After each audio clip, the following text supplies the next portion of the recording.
Olá, eu me chamo Neg e esse é um resumo da série What If? Em uma região do deserto, o sino da igreja é tocado. Um homem atira no sino e pergunta quantas já foram. Seu companheiro responde 9, que falta um. O que atirou questiona se ele tem certeza. Seu companheiro atira no sino e fala 10 badaladas, que agora é esperar. Um momento de tensão. Watcher fala que os lugares mais traiçoeiros geram os heróis mais verdadeiros. Uma pessoa aparece na porta, fala o nome do líder deles, John Walker, e pergunta se ele o chamou. Era Shang-Chi. John agradece por ele ter aparecido, mas que foi o último erro que ele cometeu. Shang-Chi ri e pergunta para a Gavião Arqueira quando foi a última vez que ela errou um alvo. A Gavião Arqueira, Kate Bishop, aparece atrás de todos dizendo que não se lembra, mas que eles precisam de uma demonstração. Shang pergunta se não tem problema ele tirar seu chapéu, então o joga para cima, desviando a atenção de todos. Quando John olha para Shang-Chi, ele recebe um soco no meio do peito. Shang desarma e nocauteia um, junta outros dois. Kate saca sua pistola e atira em cada pessoa até ficar sem munição. Saca a outra arma e continua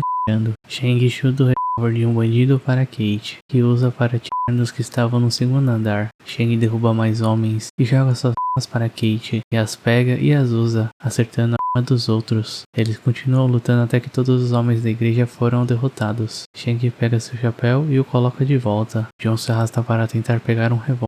Shang pisa em sua mão. Ele o puxa pelo colarinho e pergunta do capuz, que está sequestrando os trabalhadores que constroem as ferrovias. John pergunta por que se importaria com um bando de imigrantes chineses desaparecidos. Shang ameaça lhe dar um soco. Ele cede e diz que o capuz está indo em direção ao ponto Pegasus, mas que não é para se preocupar, que os boatos dizem que o capuz está de olho neles. Shang e Kate montam nos cavalos e Watcher diz que no oeste selvagem o perigo está sempre à espreita no horizonte, mas ainda existem alguns heróis que cavalgam na direção dele para se tornarem lendas. No plano observacional, Watcher comenta sobre as diferentes formas de chamar o multiverso, mas que nos confins mais distantes dele, as coisas podem ficar um pouco estranhas. A cena do crocodilo Loki tentando devorar o Saboteur aparece e Watcher fala que tudo é possível. Outra cena aparece. Watcher fala para pensar menos o que aconteceria se e mais o que está acontecendo. Mas mesmo nos mundos mais distantes do multiverso, uma coisa infelizmente permanece uma constante: a injustiça, que o universo de Shang-Chi não foi exceção. Tentando escapar da sombra e da tirania de seu pai, a irmã de Shang-Chi, Xu Xiaolin, imigrou para os Estados Unidos no final dos anos de 1860, apenas para descobrir que o sonho americano não era o que prometeram. Imigrantes se tornaram alvos, graças ao misterioso chefão do crime conhecido como o Capuz. Mas quando Xiaolin viu essa justiça em primeira mão, ela procurou por ele sozinha e reagiu, só que nunca mais se ouviu falar dela. E quando ocorreu o boato de que o Capuz tinha feito Xiaolin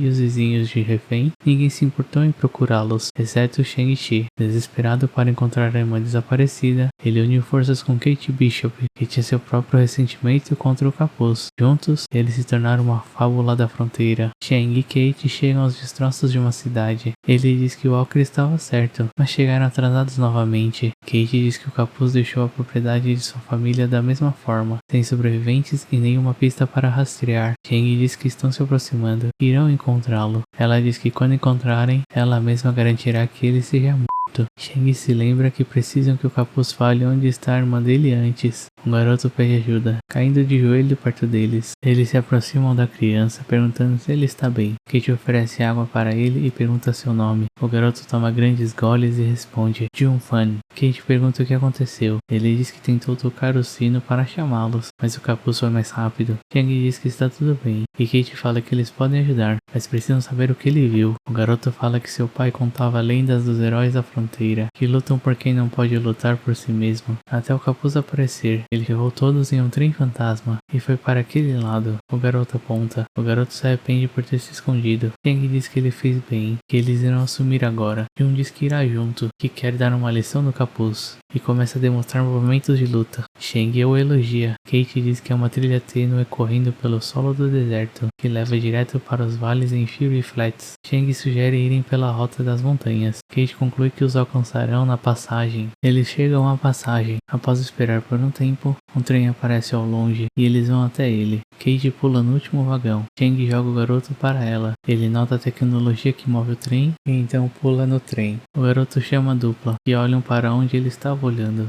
O trem seguia em direção a um canyon, mas ao invés de cair, o trem voa por cima do canyon. O garoto fica impressionado com o que acabara de acontecer e Chang pede para ele não falar isso para o seu pai. Kate e Chang entram no vagão, preparados para uma luta, mas encontram um reator alimentando o trem. Chang acredita que é uma invenção do Stark. O próximo vagão estava cheio de armas. Kate diz que são munições de várias empresas que o capuz roubou. Eles vão para o próximo vagão. Várias pessoas estavam sentadas. O garoto começa a procurar por seu pai. Kate diz que se o capuz está procurando um exército, um bando de trabalhadores ferroviários não seria um começo ruim. John acha seu pai, mas ele não responde. O garoto pergunta por que ele não responde. Chang diz que é obra do capuz, o que significa que eles precisarão ter uma conversa com ele em pessoa. Eles abrem a porta de outro vagão e são recepcionados por um homem e seus capangas. Mais capangas aparecem atrás de Chang e Kate. O homem pede para eles abaixarem as armas e punhos. Chang pergunta quem é ele, onde está Capuz e sua irmã. O homem ri e se apresenta. Sonny Butch, e que é um investidor do futuro brilhante que o Capuz está construindo. Kate retruca que não parece muito brilhante para os prisioneiros. Sonny diz que ali é um trem da libertação, que eles foram recrutados para uma força que irá mudar o mundo. Chang retruca dizendo que o recrutamento não parece liberdade para ele. Sonny fala que é o livre mercado em ação, oferta e demanda. Ele os oferece e eles fazem o que é demandado. Chang fala o nome de um golpe em chinês para o garoto e o manda fazer o movimento. O garoto faz o movimento e foge para outro vagão. Chang se prepara para tirar o chapéu. Sonny pede para ele manter o chapéu, que não quer violência, que o capuz quer ver eles. Seus subordinados mostram o caminho. Após Chang e Kate irem para outro vagão, Sonny manda seus subordinados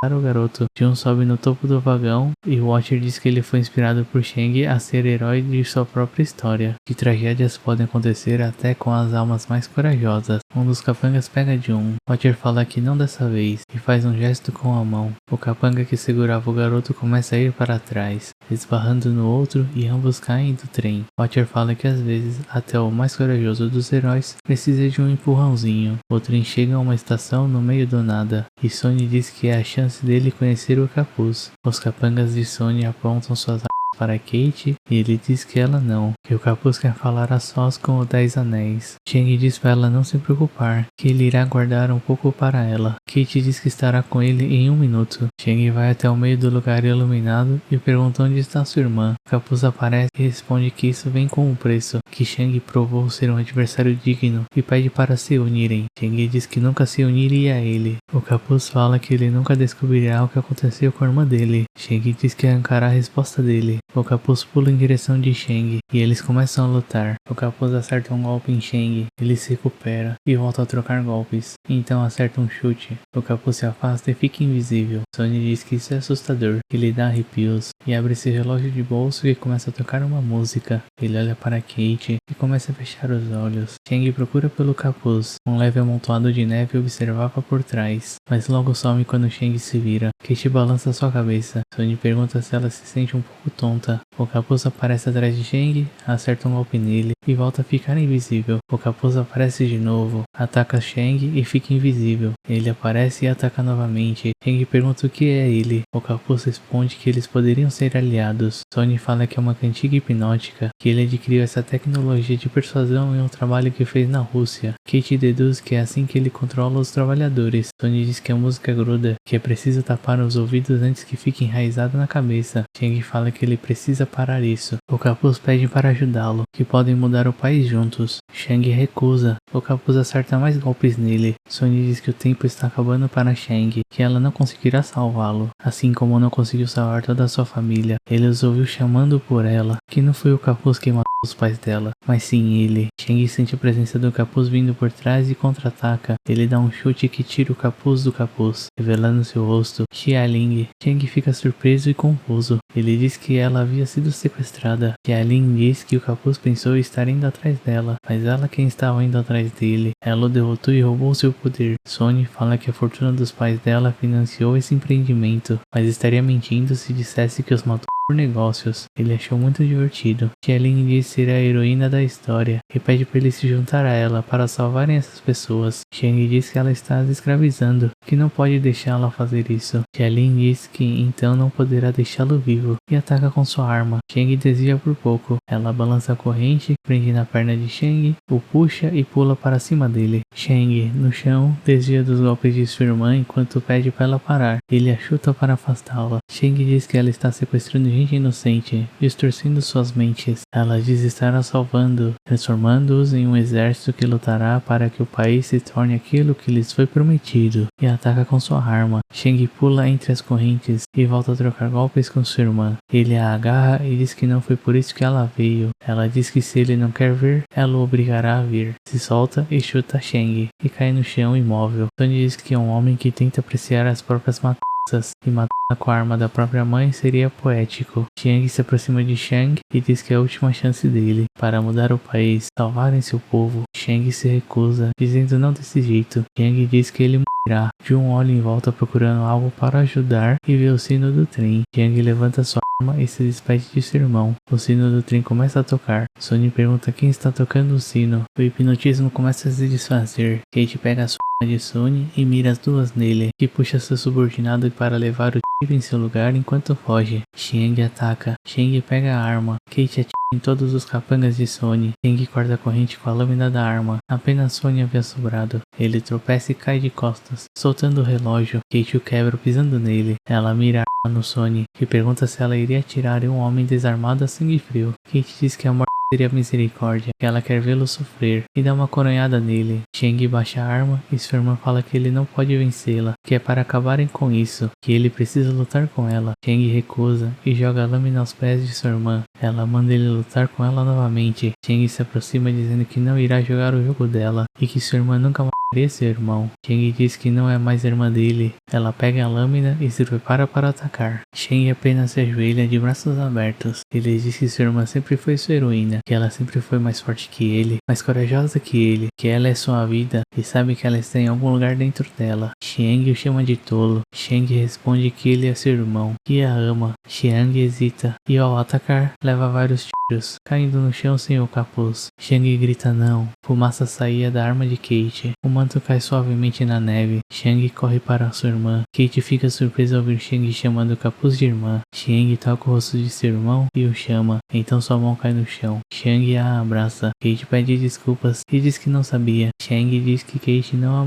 matou, foi o capuz. O capuz sai voando com o vento. Watcher diz que o Velho Oeste sempre foi um misto de aventuras sem fins e novos começos. Mas na verdade, às vezes é um tanto mais sombria. Ainda assim, a queda trágica de uma pessoa, muitas vezes, é apenas a história de origem e ascensão de um novo herói. Jun está narrando as aventuras de Shang-Chi lutando contra o capuz. Kate comenta que ele tem punhos de ferro, que Shang pode ter uma competição. Shang diz que o Oeste poderia ter outro herói e que deve a sua irmã terminar a luta dela, garantir que todos ali tenham uma chance justa. Kate sorri para seu parceiro. Eles ouvem sinos tocando. Shang diz que o sol está bem baixo e pergunta se Kate está pronta para uma aventura. Kate responde que sempre. Watcher diz que enquanto houver heróis lutando pela justiça, a esperança sempre estará no horizonte. Mais uma que terminou melhor do que poderia. Uma voz fala que foi por causa dele. Watcher se vira e vê outros 3 Watchers. Um fala que ele fez um juramento, assim como eles, e que não podem mais permitir as interferências dele ficarem sem resposta. E usa seus poderes. O Watcher bate na parede dimensional, a rachando. Fragmentos da parede caem no universo. E esse foi o episódio 6.